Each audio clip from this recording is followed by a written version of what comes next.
திருப்பூர் மாவட்டம் தாராபுரம் நகராட்சிக்கு உட்பட்ட சுற்றுவட்டார பகுதிகளில் ஈரோடு திமுக வேட்பாளர் பிரகாஷ் வாக்கு சேகரிப்பில் ஈடுபட்டார்.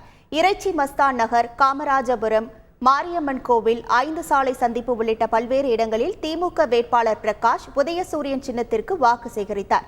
ஆதி திராவிடர் நலத்துறை அமைச்சர் கயல்விழி செல்வராஜ் அவருடன் இணைந்து பிரச்சாரம் மேற்கொண்டார். பிரச்சாரத்தின் போது பேசிய பிரகாஷ், விடுபட்ட பெண்களுக்கும் கலைஞர் மகளிர் உரிமை தொகை வழங்கப்படும் என கூறினார். எத்தனையோ திட்டங்கள் வந்துகிட்டு இருக்கு. 1000 ரூபாய் வராதவங்களுக்கு இந்த தேர்தல் முடிஞ்சோடனே அந்த 50 பேர்த்துக்குமே வந்துடும். வராதுலாம் நீங்கள் நினைக்கவே வேண்டாம், கண்டிப்பாக வந்துடும். அதே மாதிரி இந்த தேர்தலே விலைவாசி குறைக்கிற தேர்தல் தான். பக்கா சொன்ன மாதிரி சிலிண்டர் 500 ரூபா பண்ண போகிறோம். அதுலேயும் உங்களுக்கு 1000 ரூபா மிச்சம் பண்ணிடும். பெட்ரோல் 30 ரூபா வரைக்கும் போகிறோம். ஒரு வீட்டில் 3 பைக் வச்சுருக்கிறீங்க, 4 பைக் வச்சுருக்கிறீங்க. ஏன்னா 100 ரூபா பெட்ரோல் குறைஞ்சா மாதம் 3000 ரூபா.